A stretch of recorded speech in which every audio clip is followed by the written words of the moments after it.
Howdy,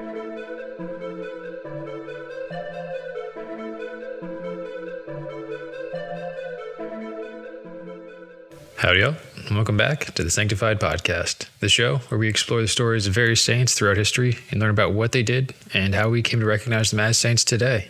In today's episode, I'm going to go over Saint Kentigern Mungo. And no, I didn't pick him just because he has a funny name. He has a pretty neat story too. A lot of what we know about Kentigern comes from a book written by monk Jocelyn of Furness in 1185, so a few centuries after Kentigern's life, but still close enough that it can be reasonably believed to be accurate. Kentigern was born in 528 in Fife, and that was almost a miracle in itself. Kentigern's mother was Princess Theneva, who would go on to become remembered as Saint Enoch, and she was the daughter of King Gadadin. Well, apparently Theneva had an affair with her cousin, King Owain of North Reged, and Theneva got pregnant as a result. Her dad was livid and had her thrown from a cliff. Miraculously, she survived, but that only kind of angered her father more, and he cast her adrift on a boat with no means to survive, no food, no oars, nothing. But she survived. She floated ashore at Culross in Fife, and Kentigern was born there. We're all born from sin, but Kentigern was born from sin in a different way than most. And I kind of have a suspicion that Theneva's affair wasn't quite all it was said to be. I personally believe that Owain forced himself on her. And if you think about it, it was a very different time. Her word would have most likely meant less than his word. So if he said one thing, people would probably be more likely to believe it, unfortunately. And there are a few sources that agree with this theory. Though nothing is 100% agreed upon, it's kind of up to you to decide which you would prefer to believe. But I figure it's only fair that I present both sides of the story for you to make that decision. All right, back to Kentigern now. Growing up in Fife, Serban, or Saint Serf, played a large role in raising Kentigern. He ran the monastery in Fife, and Kentigern looked up to him as a father figure. Serban gave Kentigern the nickname Mungo, which means dear one or dear friend, because of how close the two were and because of what Serban saw in the boy. Mungo started his first missionary work at 25 on the banks of the River Clyde after being pushed out of Serban's school by his jealous classmates. Mungo was held in high regard by Serban, but his classmates were pretty jealous of that, and they attempted to make Mungo's life miserable as a result, and it just turned out to be too much to deal with just on a day-to-day basis, so Mungo left. And Serban was really upset about this, so he pursued Mungo, but by the time he found him, Mungo was already across the river and out of reach. Mungo shouted across that he must go where he is called to, and Serban, though sad, understood. He blessed Mungo from across the river, and the two parted ways. Mungo built a church on the River Clyde, where he settled, and in the early 1200s, the Glasgow Cathedral was constructed and incorporated part of Mungo's church site, which is pretty cool, I thought. Mungo stayed at the River Clyde for 13 years, living a simple life in a small hut with rocks for furniture. He preached to the people. He ate only bread, cheese, and milk in his devotion to live a simple life. Once he was invited to visit the king, and he splurged a bit so that he wouldn't come across as rude or disrespectful, but immediately after he returned to living his simple life. After a time, an anti-Christian king, King Morcan, forced Mungo to leave in 565. Mungo made his way to Cumbria, Wales, and there he spent time with Saint David until the 570s when King Rhydderch overthrew King Morcan and invited Mungo back, going so far as to ask Mungo to be the Archbishop of Strathclyde. Mungo graciously accepted and he returned. At first, he lived in northern Galway, but eventually he returned to the River Clyde.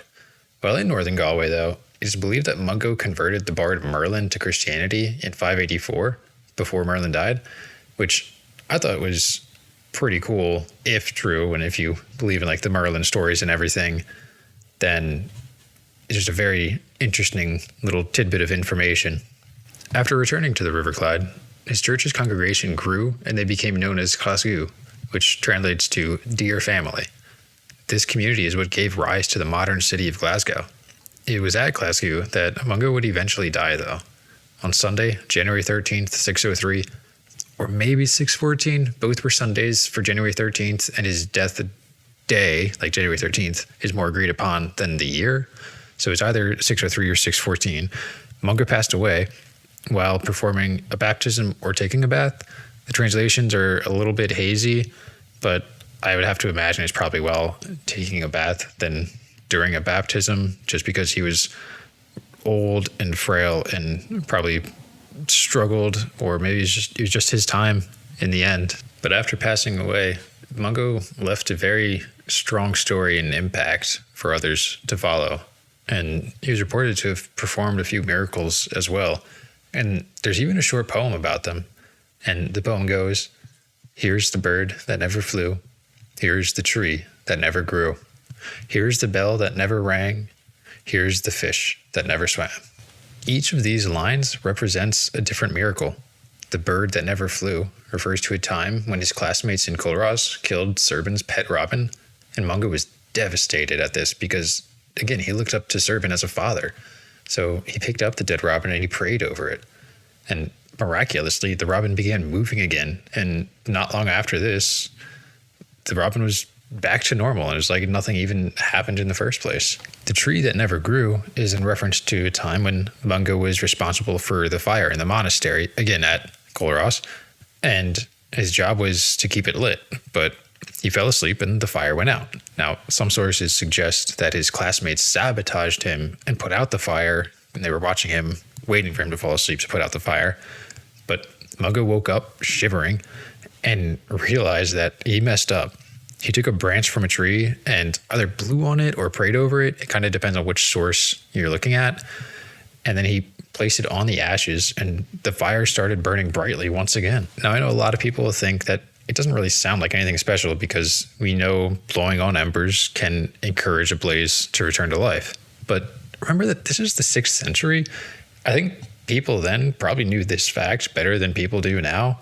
So I kind of interpret this story to be that the fire was like completely extinguished. If Mungo was shivering, the fire must have been out for a good while at that point, if it was already cold. And then he found a random stick and without any embers, blew on it, placed it on the fire, and the fire just springs back to life. The third line, "a bell that never rang," refers to a bell that Mungo brought back from a pilgrimage to Rome and used in his church. It is believed that this bell was actually from the Pope and used in funerals to mourn those who passed away. But today the actual bell is lost and a replica stands in its place. And to be honest, I don't really know why this is included in his list of miracles. My best guess is that the story has simply been lost to time as to why it's miraculous. Perhaps the bell was massive and it was a miracle that Mungo could move it on his own. Or maybe the tone the bell let out when Mungo struck it could only be described as something unlike any normal bell. It's a mystery, sadly, and we may never know the full story of the bell unless it is discovered somewhere or we discover documents that tell more stories about this bell. The final line, "the fish that never swam," is about a queen who was accused of having an affair against the king because he found her ring on the hand of one of his knights. In a fury, the king threw her wedding ring into the river after slipping it off the knight's hand in his sleep. He then insisted that she gave the ring to her affair partner and said that if she couldn't provide it, she would be executed. Maybe she was having an affair, or maybe the knight stole the ring. Either way, she was about to be killed because the ring was gone. She asked Mungo for help, and he told her to catch a fish, which is kind of funny when you think about it. Like, she's probably in a panic, thinking she's about to die, and she goes to Mungo, and he's just like, go fishing. Well, she did, and she did catch a fish, and when they cut the fish open, it had swallowed her wedding ring. She presented the ring to the king and was spared. Now, whether or not she was having an affair, I don't know. But I would have to imagine that Mungo believed she either wasn't having an affair or was truly sorry about having an affair, because I don't really think he would help her get away with adultery. And maybe he even knew of his mother's story and had a special connection to this queen and wanted to help her, just thinking about his own history or his mother's history. And that explains each line of the poem, but the story with the poem doesn't quite end there. One final fun fact about Mungo and this poem and his miracles is that the crest of Glasgow's city council bears reference to Saint Mungo. It has a tree for the tree that never grew, a fish holding a ring for the fish that never swam, a bell for the bell that never rung, and a robin for the bird that never flew. It also says, "Let Glasgow flourish," which is a condensed version of something that Mungo prayed, which was, "Lord, let Glasgow flourish through the preaching of thy word and praising thy name." And I thought that was pretty cool because you don't see references like this still in use today very often. Saint Mungo's feast day is January 13th. He's the patron saint of Glasgow, Penicuik, Scotland, salmon for the Queen's ring, and for those accused of infidelity for his mom and the Queen's ring. Also against bullies because of the robin and the bullies that he experienced as a child himself. What do you think of Saint Kentigern Mungo? I hope you enjoyed his story as much as I did. What do you think about the miracles he performed? Or more specifically, what do you think about the bell? Why do you think that it was considered a miracle in itself? I look forward to hearing about your thoughts on Mungo, and thank you for listening. If you'd like to support the channel, you can subscribe, download the episode, like, comment, share it with your friends, or send me a suggestion on a saint that I could check out by emailing me at sanctifiedpodcast@proton.me. Take care, and I hope you have a wonderful day.